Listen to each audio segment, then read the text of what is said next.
Welcome to the Cheap Audio Man. Today we have a guest host, Bob Fonseca from the United States of Analog. If you are not subscribed to his channel, please subscribe right here. Bob is going to talk about the Heco Aurora 300. I've already done a review on these speakers, but Bob dives much more in depth. So if the Heco speakers are on your radar, make sure you watch this video. And watch the entire video over at Bob's channel, the United States of Analog. So one of the things that the Aurora 300 does is what I call a magic trick, and that's depth. Okay, you don't get it very often in a $300, $400 speaker. You get it in really expensive speakers like a big set of Focal Utopias or whatever. But when I can get it in my home, even if it's just a little bit, even if it's just a couple feet behind the speakers, I love that.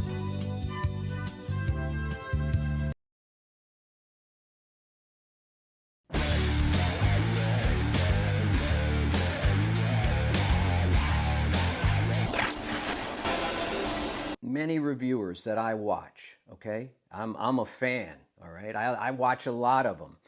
And we can get kind of caught up in describing the perfect sound, the absolute sound, as it were. And things like high frequency extension and perfect transparency and looking through a window. It's like the speaker is like looking through a window. You know what? I don't want to look through a window at a bad recording. Not all recordings are created equal. Not all recording studios are created equal. Same goes for producers, musicians, mastering engineers. It's all a big variable. And I like a speaker that gives me all the stuff that I want, all that good information, and leaves some of the bad information behind. I don't want to hear the edits in a Jimmy Page guitar solo on a Led Zeppelin record. I don't want to hear recording mistakes or bad mastering. I just want to listen to music for long periods of time and enjoy the good stuff, you know, like the Beatles. You know, the reason they're so listenable is because they didn't get into a whole lot of technology. Yeah, they were super innovative in the studio, but at the end of the day, we're talking about 4 tracks, 8 tracks. Yeah, they can be a little noisy, and sometimes that comes through. But, you know, the simplicity of what they did just makes the music come to the forefront. And so what I love about this speaker, what I love about this woofer and this tweeter is just, I don't even want to say neutrality of it because it's not neutral. It has its own voice, but it's a good voice. Hi, I'm Bob, and you are in the United States of Analog. Thanks for being here again, and thanks to everybody for leaving their locations, where they're watching from, in the comments. I'm actually dropping pins in a Google map. I'm tracking you. I've got my eyes on you. Everywhere, your support is appreciated. And speaking of support, I want to thank Randy, the Cheap Audio Man, for collabing with me a little bit. The United States of Analog, we like to have fun. We don't take audio too serious. We don't talk about a lot of numbers, and we don't get out the scientific instruments. What we do get out are 2 almost good ears. The Heco Aurora 300 bookshelf speaker. Now, I know this speaker has been out for a minute, but it's new to me. I didn't even know much about Heco until just a few weeks ago. And it's surprising because they've been around since 1949. It's a German brand. Their stuff is designed and engineered in Germany and built somewhere in Asia. I got a smoking deal on these demos from Audio Advice. I happened to see these online. $125 for this used kind of demo pair, and not too much cosmetically wrong with them at all. We're going to take a 3-prong attack like we always do. We're going to talk about form factor and features, then we're going to talk about performance and the components and how they're working, and then we're going to talk about, you know, whether it's a keeper or not. It's a smart looking speaker. I thought it looked kind of cool, kind of that, you know, nice cross between vintage, even mid-century modern almost. We have this silk lacquer waterfall. I call this a waterfall, almost like a kitchen cabinet. I've never compared a speaker to a kitchen cabinet before, but then you got this nice element here, this nice design element that separates the lacquer from the vinyl wrap. This comes in ivory, and it comes also in a black ebony version, as it's called. So some of the other features include some nice metal accents, like this Aurora nameplate here. You've got a Heco nameplate there. The back has a little bit of metal trim. Binding posts are beautiful. Heco is embossed in both of those metal pieces, the plate behind and also the little ring that goes around the port. So the finish out is nice, even though this is vinyl. Yeah, I think this is a real looker at this price. Let me tell you a little more about the 300 as we take a closer look at it. The woofer, 5.5-inch long fiber craft paper, constructed of Nordic pine and German wool. Man, I'd like to get that in a scented candle. The tweeter is a Fluctus tweeter. It is 28 millimeters or 1-inch silk fabric dome with a computer designed waveguide for perfect dispersion. That's right out of the brochure. Waveguides, waveguides, waveguides. Everybody's talking about waveguides. You know, I'd like to sit in on a waveguide meeting with a bunch of audio engineers designing waveguides. Actually, that sounds like that would be pretty boring. The port is 2 inches wide, and then it flares out to 3 inches, out to like a plastic bell trimmed in metal.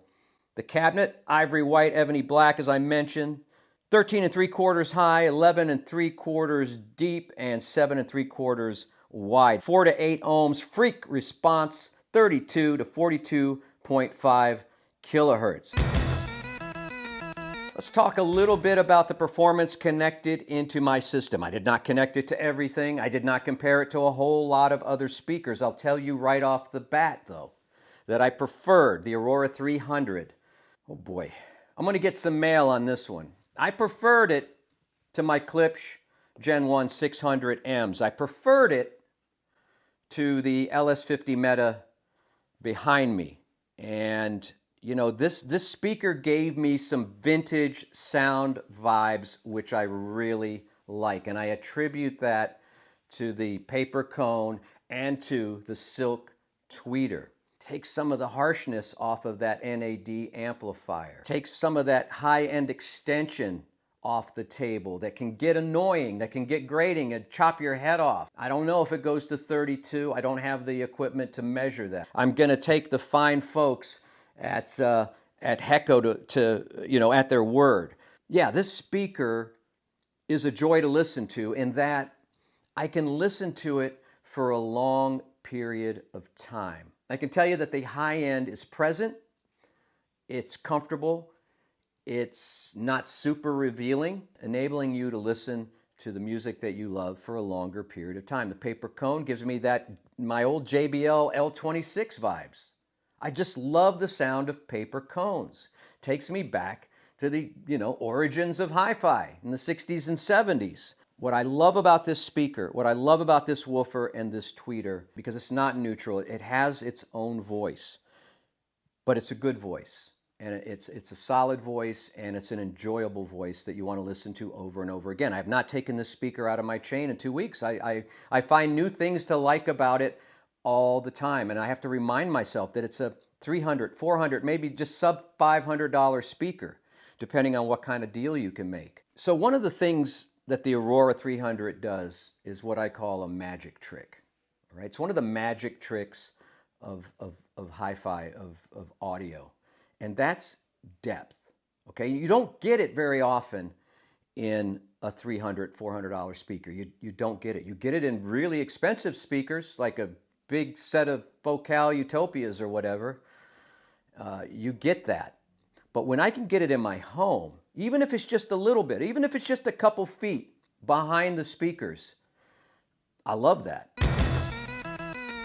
I love that. I consider that the best magic trick in audio. That dome of sound that starts at each end, at each speaker, and then just kind of goes behind to your front wall.